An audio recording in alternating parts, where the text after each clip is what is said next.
On today's episode, I sit down with podcaster, theologian, YouTuber, and new friend, Mason Meninga, the internet's youth pastor. If you think of like the platonic ideal of a youth group kid, I was that. You were that kid. Yes, I was that kid. The kid that was carrying as many folding chairs as possible to impress the girls.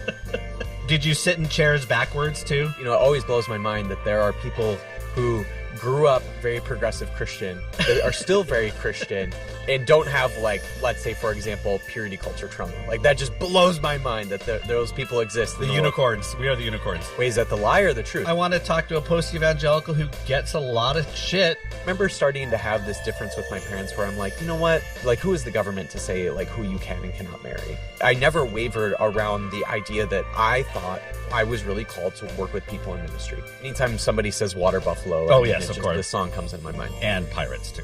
Yeah, of course. There goes your nerdy and niche thing you can use later. You were ahead of the game. You should have just stuck with that. Too far ahead. Could you imagine being like the progressive influencer on Truth Social?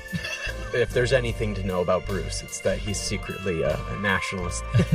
There were times where I would be in earnest with somebody, but I would in the back of my mind be like, it'd be really funny if I said this right now instead. I find myself smirking a little bit. It's just me sitting around chatting with friends. So hope you enjoy my conversation with Mason Meninga. Welcome to the Amalgamation.